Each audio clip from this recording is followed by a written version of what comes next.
Hello guys, welcome back to my channel. मैं निशा। आज मैं आप लोगों के लेके जो लोग भी किसी भी कॉम्पिटिटिव एग्ज़ाम की तैयारी कर रहे हैं, 2025 में कोई भी एग्ज़ाम देने जा रहे हैं, तो उनके लिए लूसेंट सामान्य ज्ञान बहुत ही इंपॉर्टेंट है, क्योंकि इसमें वो सभी क्वेश्चन दे चुके हैं जो आने वाली परीक्षाओं में पूछे गए हैं। जो इससे पहले जो परीक्षाएं हुई हैं उनमें पूछे गए हैं, और जो आने वाली परीक्षाएं उनमें भी संभावित प्रश्न हैं। तो वीडियो में लास्ट तक बने रहिएगा। देखिए, बहुत ही कम टाइम की वीडियो है। यहाँ पर हम एक टॉपिक को कंप्लीट करते हैं डेली। तो यहाँ पर इससे पहले 9 टॉपिक को हमने कंप्लीट कर दिया, और जिन लोगों को क्लास का टाइम नहीं पता है, तो आप लोगों की डेली रात 8 बजे क्लास मिल जाती है आप लोगों को यूट्यूब पर। तो चलिए स्टार्ट करते हैं। यहाँ पर आज हम पढ़ेंगे संगम काल को पढ़ेंगे। यहाँ पर हमारे 9 टॉपिक कंप्लीट हो गए। जिन लोगों ने वो शुरू से स्टार्टिंग के टॉपिक नहीं देखे इतिहास के, तो वो मेरे चैनल पे जाकर देख सकते हैं। एक एक टॉपिक को डेली कंप्लीट करेंगे तो आपकी पूरी बुक बहुत ही जल्द कंप्लीट हो जाएगी। तो चलिए स्टार्ट करते हैं। तो सभी एग्ज़ाम के लिए अति महत्वपूर्ण है ये बुक।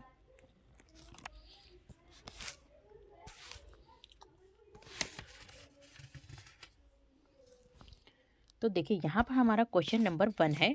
तो क्वेश्चन नंबर 1 है, देखिए एसएससी की तैयारी कर रहे हैं तो उनके लाल चेर के नाम से प्रसिद्ध वो शेर कौन था? शेर शासक कौन था जिसने कड़गड़ी पत्तनी के मंदिर का निर्माण करवाया था? किसके? कड़गड़ी यानी पत्तनी के मंदिर का निर्माण करवाया था। तो ये किसने करवाया था? ये करवाया था आपका शेन गुट्टवन ने। ठीक है, गुट्टवन ने करवाया था। नेक्स्ट क्वेश्चन है, तमिल का गौरव ग्रंथ जीवक चिंतामणि किससे संबंधित है? तो जीवक चिंतामणि कह रहे हैं कि किससे संबंधित है? जैन धर्म से, हिंदू धर्म से, ईसाई धर्म से, या फिर बौद्ध धर्म से? तो ये किससे संबंधित है? जैन धर्म से संबंधित है। नेक्स्ट क्वेश्चन है, तमिल भाषा का मणि मेकलई नामक गौरव ग्रंथ किससे संबंधित है? तो ये जो ग्रंथ संबंधित है वो आपका किससे संबंधित है? तो ये किससे? बौद्ध धर्म से संबंधित है। नेक्स्ट क्वेश्चन है, क्वेश्चन नंबर 4 है, निम्न में कौन संगम युगीन व्याकरण रचना सर्वाधिक महत्वपूर्ण रचना मानी गई है? तो ये जो मानी गई है वो आपका कौन सा है? Question number first, second, third हो गया, अब आपका फोर्थ है। तो मानी गई है, तो यहाँ पर जो मानी गई है वो कौन सी मानी गई है? तो क्वेश्चन नंबर है आपका फोर्थ, तो क्या? तोल काशिप्यम। नेक्स्ट क्वेश्चन है, क्वेश्चन नंबर है 5 आपका। तो क्वेश्चन नंबर 4 हो गया, निम्नलिखित राजवंशों में किसका उल्लेख संगम साहित्य में नहीं हुआ है? जैसे कह रहे हैं कि संगम साहित्य में किसका उल्लेख नहीं हुआ है, तो संगम साहित्य में जो उल्लेख नहीं हुआ है वो आपका किसका है? कदम का उल्लेख नहीं हुआ है। देखिए, बीपीएससी की जो तैयारी कर रहे हैं या फिर बिहार पुलिस का तैयारी कर रहे हैं उनके लिए भी इंपॉर्टेंट है। नेक्स्ट क्वेश्चन है आपका क्वेश्चन नंबर 6 है। यहाँ पे कह रहे हैं कि संगम युग में उराय उरायूर उरायूर किस लिए विख्यात था? तो उरायूर जो था, कह रहे हैं किस लिए विख्यात था? तो ये था कपास के व्यापार का महत्वपूर्ण केंद्र था। नेक्स्ट क्वेश्चन है आपका, तोलक पीएम ग्रंथ संबंधित है। तोलक पीएम जो ग्रंथ है वो किससे संबंधित है? जैसे प्रशासन से, विधि से, व्याकरण और काव्य से, उपयुक्त सभी से। तो ये जो था वो किससे संबंधित था? तो ये जो संबंधित था वो व्याकरण और काव्य से संबंधित था। नेक्स्ट क्वेश्चन है, क्वेश्चन नंबर 8 है, धार्मिक कविताओं का संकलन कुरुल किस भाषा में था? देखिए, धार्मिक कविताओं का संकलन यानी कि कुरुल जो था वो किस भाषा में है? जैसे ग्रीक है, तमिल है, तेलुगु है, या फिर पाली में? तो ये किस में है? तो ये किस में है? तमिल में है। नेक्स्ट क्वेश्चन है आपका, किस संगम युगीन राज्य के संरक्षण में 3 संगमों का आयोजन किया गया है? तो 3 संगमों का जो आयोजन किया गया था वो किस में किया गया था? तो ये किया गया था आपका पांड्य में। नेक्स्ट क्वेश्चन है, किसने उल्लेख, यहाँ पे कह रहे हैं कि किसने उल्लेख किया है कि नंदों ने अपना कोष गंगा की धारा में छिपा रखा था? तो ये किसने किया था? तो ये कहा था, ये किसने आप लोग का कहा था? तो ये कहा था आपका मामूल नार ने। नेक्स्ट क्वेश्चन है, सुमेलित करना है। यहाँ पे आप लोगों की स्टेट दे रखे हैं, राज्य दे रखे हैं, यहाँ पे राजकीय चिन्ह दे रखे हैं। कौन सा, यहाँ पे कह रहे हैं कि कौन सा जो है स्टेट का कौन सा चिन्ह है, तो यहाँ पे हमें बताना है। तो यहाँ पे क्वेश्चन नंबर है आपका 11। तो यहाँ पर हमारा क्या है? क्वेश्चन नंबर 11 का क्वेश्चन आंसर हो जाएगा ए। तो चेर जो है वो किससे? धनुष से संबंधित है। चोल राज्य जो है वो किससे? बाघ से संबंधित है। और पांड्य क्या है? ये मछली से संबंधित है। देखिए, पांड्य की जो राजकीय चिन्ह है वो क्या है? मछली है। चेर का जो चेर राज्य है उसका क्या है चिन्ह? जो है राजकीय चिन्ह जो है वो क्या है? स्टेट का जो चिन्ह है वो क्या है? धनुष है। और चोल का क्या है? वो बाघ है। तो क्वेश्चन नंबर 11 का आंसर हो गया आप लोगों का। 12 को देख लेते हैं।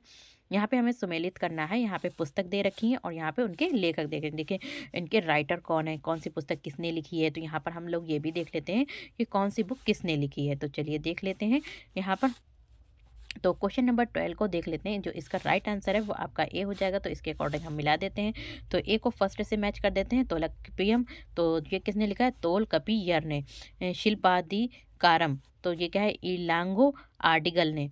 और मणि मणि मेकलई मेकलई, तो ये लिखिए सीतलय शतनार ने। और जीवक चिंतामणि आपका लिखा है तिरुत्तक देवर ने।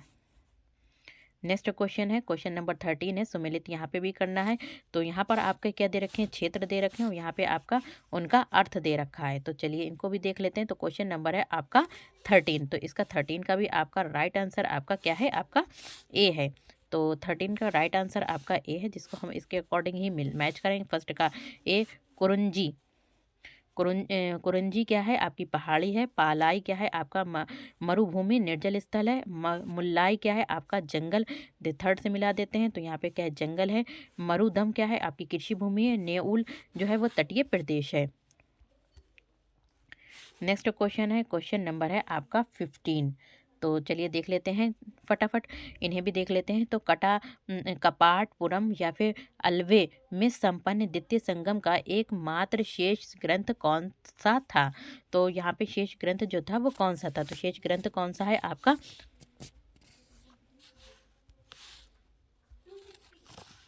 तो शेष ग्रंथ कौन सा आपका? तोलक का पीएम। नेक्स्ट क्वेश्चन है 16 है। किस ऋषि के बारे में कहा जाता है कि उन्होंने दक्षिण भारत का आर्यकरण किया, उन्हें आर्य बनाया? तो ये किसके बारे में कहा गया है? तो ये कहा गया है आपका बी यानी कि अगस्त्य। अगस्त्य। और नेक्स्ट क्वेश्चन है क्वेश्चन नंबर 17 है। यहाँ पे स्ट्रैबो ने के अनुसार संगम युग के किस वंश के शासक ने रोमन सम्राट अगस्टम के दरबार में 20 ईसा पूर्व के लगभग अपना एक दूत भेजा? तो ये जो दूत भेजा था वो किसने भेजा था? तो ये भेजा था पांडे नरेश ने। नेक्स्ट क्वेश्चन देखते हैं। यहाँ पे 18 है। तिरुवल्लुवर वल्लुवर, देखो तिरुवल्लुवर की रचना कुरुल या फिर मुशपाल को कहा जाता है? तो इसको क्या कहा जाता है? तो मुशपाल को क्या कहा जाता है? तो इसको कहा जाता है आपका क्वेश्चन नंबर 18 है तमिल भूमि का बाइबिल। नेक्स्ट क्वेश्चन है क्वेश्चन नंबर 18 का ए हो गया। 19 का क्या है? तमिल काव्य का इलाइड कहा जाता है। देखिए तमिल काव्य का इलाइड किसे कहा जाता है? तो तमिल काव्य का इलाइड जो कहा जाता है वो सी यानी कि शिल्पदिकारम को। नेक्स्ट क्वेश्चन है तमिल काव्य का ओडिसी कहा जाता है। तमिल काव्य का ओडिसी किसे कहा जाता है? तमिल काव्य का ओडिसी कहा जाता है मणिमेक लई को। नेक्स्ट क्वेश्चन है पुहर कावेरी पट्टनम की स्थापना किसने की? तो देखिए पुहर कावेरी पट्टनम की जो स्थापना की थी, कह रहे हैं कि किसने की थी? तो ये आपकी की थी, जो की थी कारिकाल ने की थी। नेक्स्ट क्वेश्चन है आपका मुजरिस किस राज्य का प्रमुख बंदरगाह था? देखिए मुजरिस किस राज्य का बंदरगाह था? तो ये जो था मुजरिस, तो मुजरिस था वो आपका चेर राज्य का बंदरगाह था। नेक्स्ट क्वेश्चन 23 किसके संबंध में ये कहावत है कि जितनी जमीन में एक हाथी लेट सकते हैं उतनी जमीन 7 आदमियों का पेट भर सकता है? तो ये कह रहे हैं कि किसने कहा था? ये कावेरी डेल्टा ने कहा था। किसने? कावेरी डेल्टा ने कहा था। और नेक्स्ट क्वेश्चन है क्वेश्चन नंबर है यहाँ पे 23 किसके संबंध में ये कहावत है कि जितनी ज़मीन में एक हाथी लेट सकते हैं उतनी ज़मीन 7 आदमियों का पेट भर सकता है? तो क्वेश्चन नंबर, तो यहाँ पर क्वेश्चन नंबर 23 देखिए ऊपर हो गया है। तो यहाँ पर हम देखते हैं क्वेश्चन नंबर 24 को सुमेलित करना है। यहाँ पे राज्य दे रखे हैं और यहाँ पे प्रख्यात शासक दे रखे हैं। क्या दे रखे हैं? आपके प्रख्यात शासक दे रखे हैं। तो यहाँ पे क्वेश्चन नंबर है आपका 24। तो इसका राइट आंसर आपका ए हो जाएगा। तो ए के अकॉर्डिंग चेर क्या है? शेन गुट्टवन। चोल क्या है? कारिकाल। और पांड्य क्या है? नेडू जेलियन। नेक्स्ट क्वेश्चन है 25 है। प्लिनी के ग्रंथ एवं अज्ञातनामा लेखक के ग्रंथ पेरिप्लस के अनुसार मोती के पांड्य देश किस क्षेत्र से निकलते थे? तो ये कह रहे हैं कि कौन से किस क्षेत्र से निकलते थे? तो ये जो क्षेत्र से निकलते थे, क्वेश्चन नंबर है आपका 25। तो ये निकलते थे कोलचय से निकलते थे। गाय या अन्य वस्तुओं के लिए लड़ते लड़ते मरने वाले वीरों के सम्मान में किए जाने वाले वीर प्रस्तर को कहा जाता है। तो वीर प्रस्तर को क्या कहा जाता है? वीर कुल या फिर नाडुकुल कहा जाता है। नेक्स्ट क्वेश्चन है यहाँ पे, क्वेश्चन नंबर 27 है। प्राचीनतम यहाँ पे क्या, क्वेश्चन नंबर आपका 27 को देख लेते हैं। प्राचीनतम तमिल देवता मरुगन किस वैदिक देवता के सादृश्य है? तो किस वैदिक देवता के कह रहे हैं कि सादृश्य हैं, तो किसके सादृश्य हैं? तो ये क्या है? स्कंद कार्तिकेय के। नेक्स्ट क्वेश्चन है 28। संगमकालीन साहित्य में कौन को एक मन्नत किसके लिए प्रयुक्त होते हैं?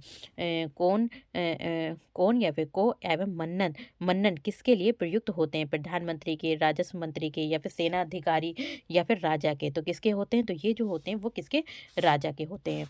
और फिर नेक्स्ट क्वेश्चन देखते हैं 29। निम्नलिखित में से कौन से संगमकालीन पत्तन पश्चिमी तट पर स्थित थे?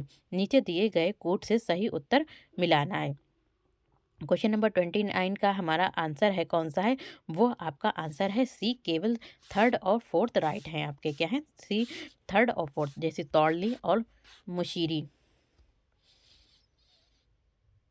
और नेक्स्ट क्वेश्चन है महाकाव्य शिल्प दीकारम किससे संबंधित है? तो काव्य शिल्प दीकारम जो है वो किससे संबंधित है? तो ये जो संबंधित है वो कथानक में जैन तत्व से संबंधित है।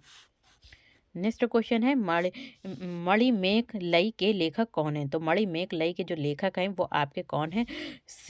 शीतलय सतनार।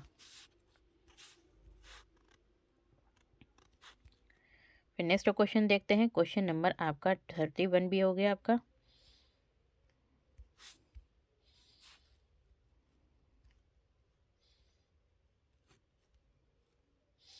देखिए क्वेश्चन नंबर है यहाँ पर आपका 31। तो 31 हो गया। उसके बाद हम देखते हैं अपना क्वेश्चन नंबर 32। यहाँ पे क्या है? प्राचीन दक्षिण भारत के संदर्भ में कोरकई, पूम, पुहर और मुचीरी किस रूप में सुविख्यात थे? तो किस रूप में कह रहे हैं कि क्या थे आपके? सुविख्यात थे। तो किस रूप में थे? तो ये जो विख्यात थे, क्वेश्चन नंबर 32 का जो राइट ऑप्शन है वो कहाँ है? पत्तन। और नेक्स्ट आपका जो क्वेश्चन है, निम्नलिखित में से कौन सा एक संगम कविताओं में यथावर्णित वट्टिकी रुतल की प्रथा को स्पष्ट करता है? तो कौन करता है? तो यहाँ पे जो करता है वो आपके कौन करते हैं? लास्ट वाला है डी ऑप्शन राइट है। अब यहाँ पे कौन सा है? युद्ध में पराजित राजा का आमरण अनशन कर अनुष्ठानिक मृत्यु वरण करना। तो देखिए यहाँ पर हमने आप लोगों का जो आपका एक टॉपिक कंप्लीट हो गया है, संगम काल। तो संगम काल बहुत ही कम टाइम में आप लोगों का कंप्लीट हो गया। एक ही वीडियो में आप लोगों का 15 से 14 मिनट में आप लोगों का ये संगम काल भी कंप्लीट हो गया। नेक्स्ट वीडियो में हम देखेंगे आप लोगों का गुप्त काल को देखेंगे। तो वीडियो में बने रहिएगा और नेक्स्ट वीडियो को भी अच्छे से देखिएगा ताकि आप लोग एग्ज़ाम को अच्छे से क्वालिफाई कर सकें। तो यहाँ पर हम नेक्स्ट वीडियो में हम यहाँ पर गुप्त काल के बारे में पढ़ेंगे। तो मिलते हैं नेक्स्ट वीडियो में। वीडियो पसंद आए तो like share subscribe my channel. Thank you, have a nice day. मिलते हैं नेक्स्ट वीडियो में।